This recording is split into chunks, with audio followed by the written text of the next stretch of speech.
So a few updates on the 79 Pitts S2E.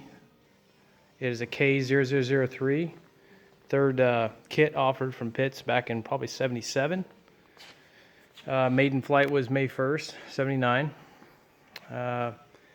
Doing a few things to it. Putting the Ellison throttle body is the biggest thing.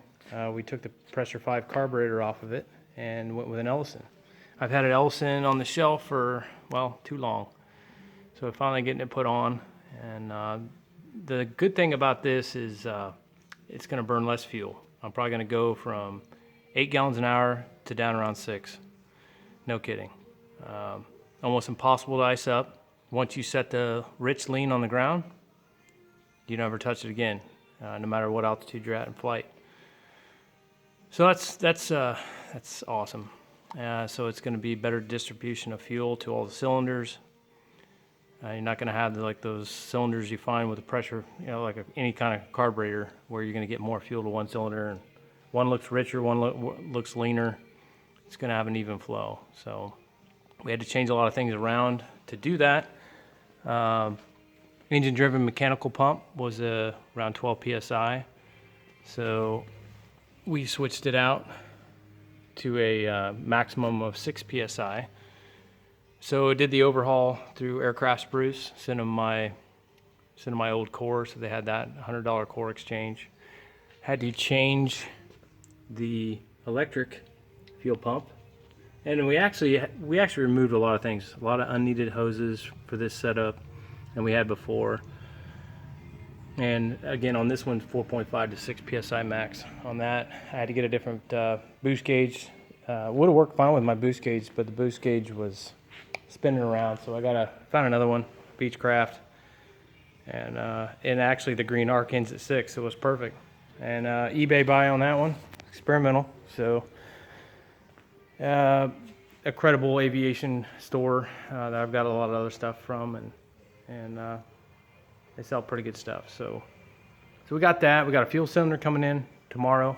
Needs a new fuel cylinder on it. Working on the RPM gauge. The RPM gauge in the front seat works fine. Back one's a 2-wire lead, old West Tack, and found one of the wires disconnected. So I think we got that one situated. Yesterday, put new baffles all the way around it. The red here. So we got all that done. So it looks a lot better. It was actually rigged on the outside of it, needed to be on the inside. So A&P recognized that and brought it to my attention. So him and I worked on that and got that done.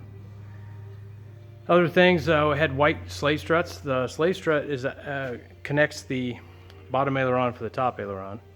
So we got that taken care of. The white before was just tacky. It just never, I don't know what was wrong with it, but never set up right. So we went from white to red, got them painted properly, and then also the javelins that separate the flying wires. We got those. Those were white before, they're red now. All the inspection covers, like the top wing, those were, when you buy them from Aircraft Sprucers, they come silver. So we finally got those painted to match. And then there's a few underneath, and a few of them have the checkered underneath. So we got all those properly done. So made that look a lot better. Put all new brakes on it, new discs, new pads. So that's going to make a heck of a difference. Because when I engine run this thing, I want to make sure it's sitting for quite a while. Took it out for an engine run with the front cowlings and everything off. I noticed I had no left brake, or hardly any at all. So in my opinion, that's no brakes. So we decided to just go put all new on it. So that's going to make a big difference, and brakes are very important on an aircraft like this. What else did we do to this thing? All new intake gaskets. Intake gaskets here. Intake hoses. Valve cover gaskets. These are the $10. They're $10 a piece for these from Spruce, but they're reusable. So we got all that done. New oil sump gasket, because it did have a minor leak in it. So that should rectify that. And then we got a washable fuel filter. Now we had the bottom hose on it, but I found a leak when I did the pressure check. And it had just a little bit of a leak on the fitting, not on this part, but on the hose. We got it off now, so we're going to get that one fixed. And that's the one that goes from there to the Ellison.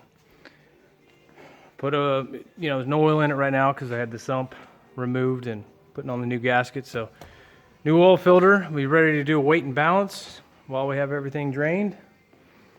Find out where our weight and balance and everything is, and then we'll put oil in it and we'll fire up the Ellison and see how it does. So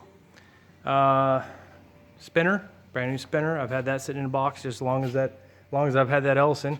13-inch Vans makes this. It's for the cinch-inch prop. And the actual prop, he still has it. It's all done. It's been repainted with white tips on it. So it's going to look sharp. Can't wait to get it all done. So that's the update on the pits. Thanks for watching.